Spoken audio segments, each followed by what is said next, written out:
तुम्ही काय म्हणले भिकारी काही देणार सगळी तुम्हाला शासनाचा पगार आहे। नमस्कार, आपण पाहत आहात पुणे लाईव्ह न्यूज। पाहूया आज दिवसभरातील ठळक घडामोडी। रिक्षा चालक त्याची रिक्षा घेऊन थांबला असताना दुसरा रिक्षा चालक त्याची रिक्षा घेऊन आला व समोर रिक्षा थांबवून प्रवासी घेऊ लागला। त्याला विरोध केला असता नंतर आलेल्या रिक्षा चालकाने त्याच्या 2 साथीदारांसोबत मिळून अगोदरपासून थांबलेल्या रिक्षा चालकाला मारहाण केली। ही घटना सायंकाळी 7:30 वाजता तळेगाव चौक चाकण येथे घडली। हुसेन अजित शेख वय वर्ष 31 राहणार चाकण यांनी या प्रकरणी चाकण पोलीस ठाण्यात फिर्याद दिली आहे। त्यानुसार मनोज लोखंडे, मंगेश लोखंडे आणि किरण शिंदे यांच्या विरोधात चाकण पोलिसांत गुन्हा दाखल करण्यात आला आहे। रिक्षा चालकांकडून महिन्याला रसद मिळत असल्यानं याबाबतची माहिती माध्यमांना मिळणार नाही याची दक्षता घेण्यात आली। चाकणमधील तळेगाव चौकात गुन्हेगारी पार्श्वभूमी असलेल्या रिक्षा चालकांची दादागिरी वाढली आहे। रिक्षा चालवण्याचा परवाना नसलेल्या अनेकांचा या ठिकाणी भरणा झाला आहे। पोलिसांना महिन्याची रसद मिळत असल्यानं त्यांच्याकडे कुणीही लक्ष देत नाहीत। परवानाधारक निरुपद्रवी रिक्षा चालकांना अशा ठिकाणी व्यवसाय करणे कठीण होत आहे। चाकणमधील याच चौकातील काही रिक्षा चालकांच्या दादागिरीचे व्हिडिओ या घटना हे प्रकार किती पराकोटीला पोहोचले आहेत हे सांगण्यासाठी पुरेसे आहेत। येथील रिक्षा चालकांच्या सीटखाली लाकडी दांडकी ठेवल्याचे प्रकार समोर येत आहेत। अनेक रिक्षा चालकांकडे रिक्षा चालवण्याचे परवाने नसल्याची बाब देखील समोर येत आहे। साहेब काय कारवाई करणार आहे? लायसन आहे 17 अजून काय? चाकण पोलीस ठाण्याच्या हद्दीत दुचाकी चोरट्यांचा सुळसुळाट पुन्हा एकदा वाढला आहे।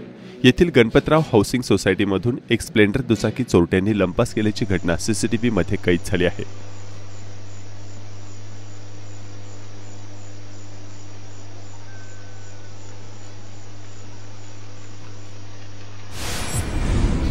खेड तालुक्यातील एका बिल्डर पितापुत्राने सामान्यांच्या जमिनींची मोठ्या प्रमाणावर लुबाडणूक केली आहे।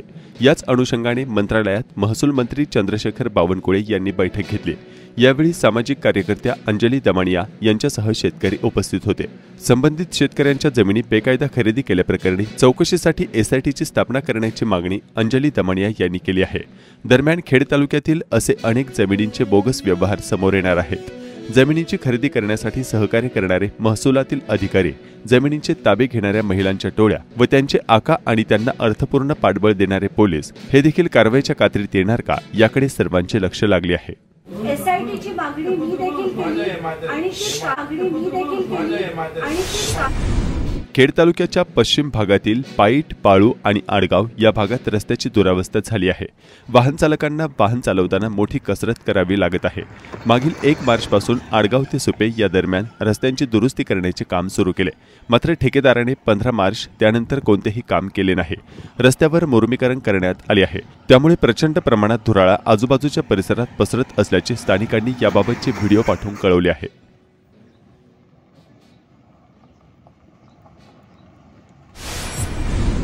आता मुंबई ते चाकण आणि देहू आळंदी असा थेट प्रवास करता येणार आहे, कारण आजपासून ठाणे 1 आगारामार्फत या भागात एसटी बस सेवा सुरू करण्यात आली आहे। लोकमान्य नगर देहू आळंदी ही बस ठाणे, पनवेल, लोणावळा, तळेगाव, चाकण, आळंदी, देहू मार्गे असणार आहे। संपूर्ण पुणे जिल्ह्यात उष्णतेची लाट तीव्र झाली असून कोरेगाव पार्कचा पारा 41.1 आणि त्यापाठोपाठ खेड तालुक्याचा पारा 41 अंशाला भिडण्यास गेला आहे। सकाळी 11 ते सायंकाळी 6 पर्यंत खेड तालुक्यात सर्वत्र उष्णतेच्या झळा जाणवत आहेत।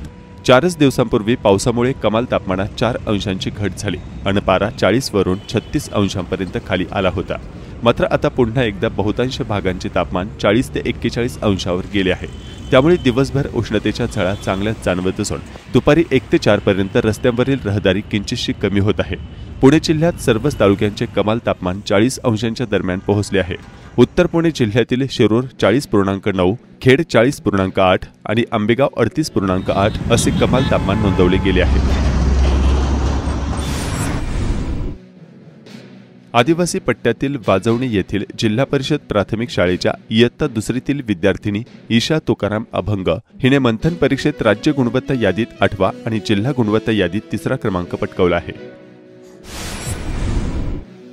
समता पंधरवडा कालावधी दिनांक 1 एप्रिल 2025 ते 14 एप्रिल 2025 निमित्त जात प्रमाणपत्र पडताळणीचे अर्ज दिनांक 30 एप्रिल 2025 पर्यंत दाखल करण्याचे आवाहन करण्यात आले आहे। वेगवेगळ्या अभ्यासक्रमास प्रवेश घेऊ इच्छिणाऱ्या विद्यार्थ्यांसाठी जात प्रमाणपत्र पडताळणीचे अर्ज दाखल करण्याची मुदत संपल्यानंतरही अद्याप काही विद्यार्थ्यांनी त्यांचे जात प्रमाणपत्र पडताळणीचे अर्ज दाखल केले नाहीत।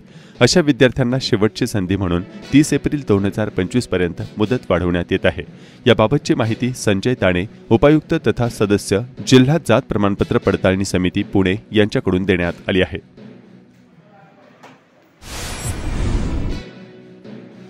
कृषी उत्पन्न बाजार समितीच्या छत्रपती शिवाजी महाराज मार्केट यार्ड राजगुरुनगर येथे कांदा, बटाटा, लसूण या शेतमालाचे लिलाव आता मोठ्या प्रमाणावर होत आहेत। मंगळवारी 8 एप्रिल 2025 रोजी राजगुरुनगर आवारात 220 पिशवी कांद्याची आवक होऊन कांद्याला प्रति क्विंटलला 1200 ते 1350 रुपये इतका भाव मिळाला। चाकण गावात यंदा रामनवमीला रामभक्तांचा महासागर उसळला होता। जयघोष, ढोलताशांचा गजर आणि भव्य पताकांनी संपूर्ण वातावरण भक्तिमय झाले होते। यंदाच्या वर्षी देखील तरुणाईचा मोठा सहभाग होता। यंदाची रामनवमी चाकणसाठी विशेष ठरली। भक्ती, पारंपरिकता आणि एकतेचा अद्वितीय संगम अनुभवायला मिळाला।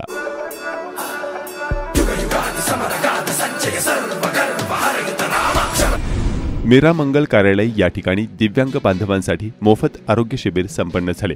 यावेळी संजय वाघमारे यांच्यासह मान्यवर उपस्थित होते।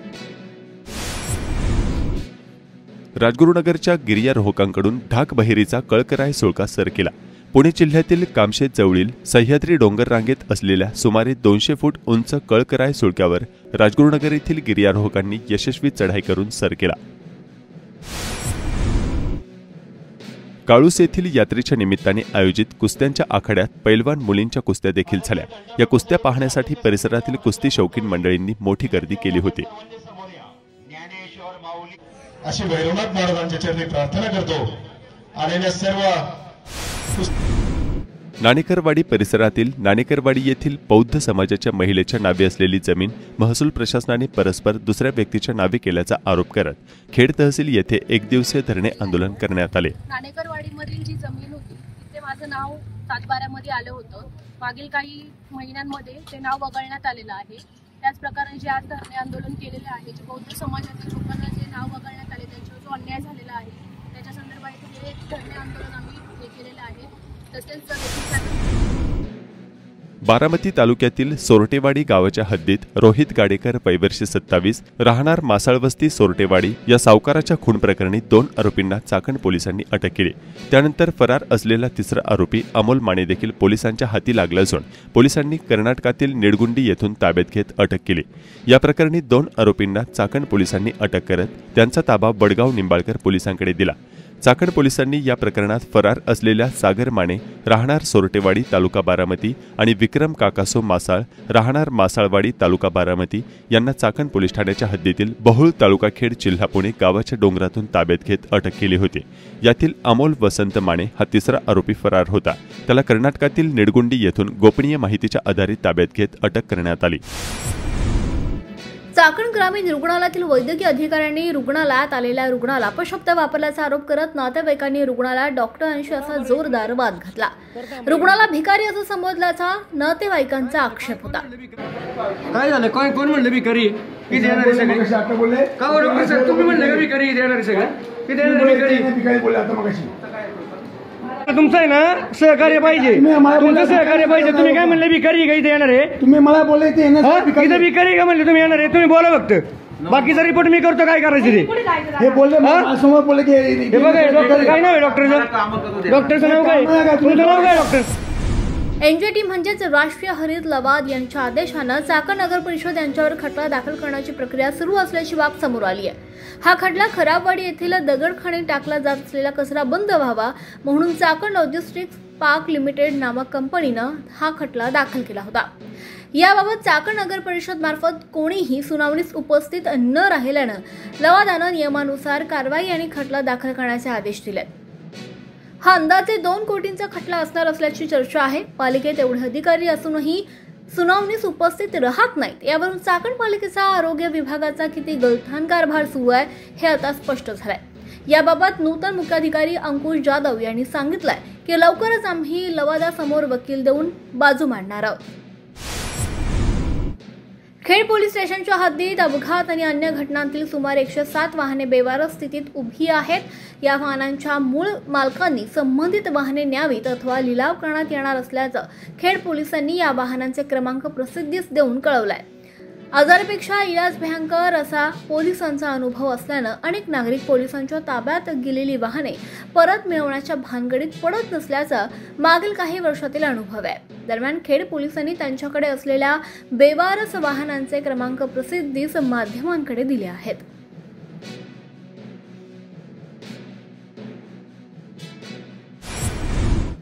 स्टॉल, हातगाडी, पथारी ते अगदी रस्त्यावरील चप्पल विक्रेते आणि बूट पॉलिश करणारे लहान व्यावसायिक देखील सध्या ऑनलाईन पेमेंटचा सर्रास वापर करत आहेत. चाकणमध्ये अनेक ठिकाणी असे चित्र पाहायला मिळत आहे.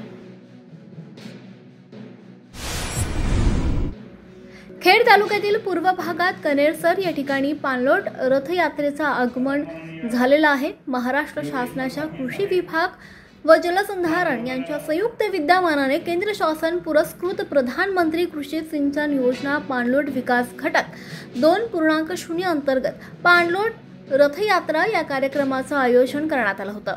यावेळी आमदार बाबाजी काळे यांच्यासह इतर मान्यवरही उपस्थित होते.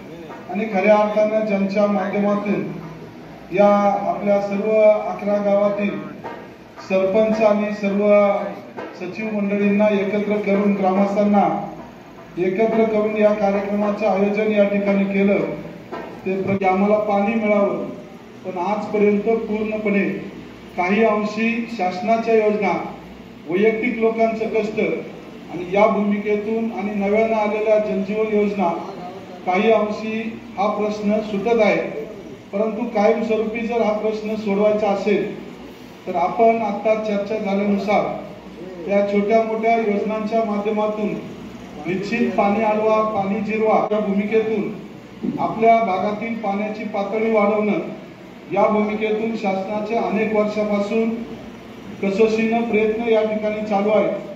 परंतु या योजना साहेब या ठिकाणी करत असताना, कार्यान्वित करत असताना अनेक अडचणी त्या भागामध्ये येत असताना शेतकरी बांधवांना सुद्धा, ग्रामस्थांना सुद्धा आणि पाणलोट कमिट्यांना सुद्धा माझी विनंती आहे की ज्या ज्या ठिकाणी आपल्याला शासनाला, प्रशासनाला मदत करण्याची भूमिका आहे ती आपण खऱ्या अर्थानं करत आहात.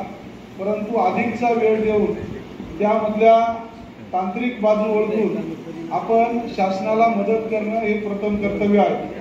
दुसऱ्या बाजूनं शासनाचे जे अधिकारी आहेत किंवा सेवक वर्ग आहेत यांची सुद्धा जबाबदारी आहे की आपण केवळ कागदावर किंवा कार्यालयात थांबून या योजना न करता आपण सुद्धा जास्तीचा वेळ या ठिकाणी या पूर्व भागामध्ये 11 गावामध्ये देऊन आपल्या माध्यमातून आणि शेतकरी आणि पदाधिकारी यांच्या समन्वयानं काम करणं यापुढे तरी खूप गरजेचं आहे.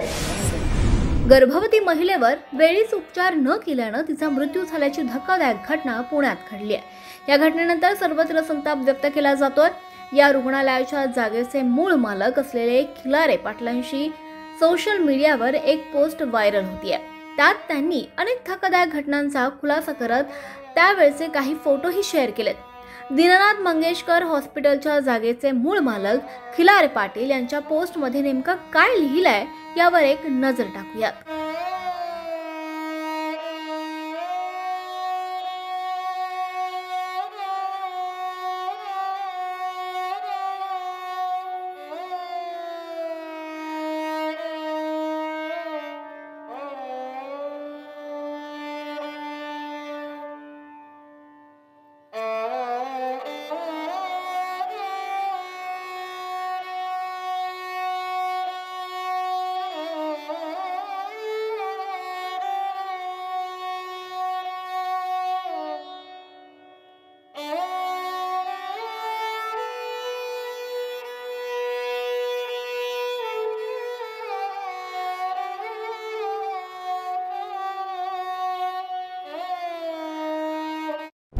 नमस्कार, आपण पाहत आहात पुणे लाईव्ह न्यूज.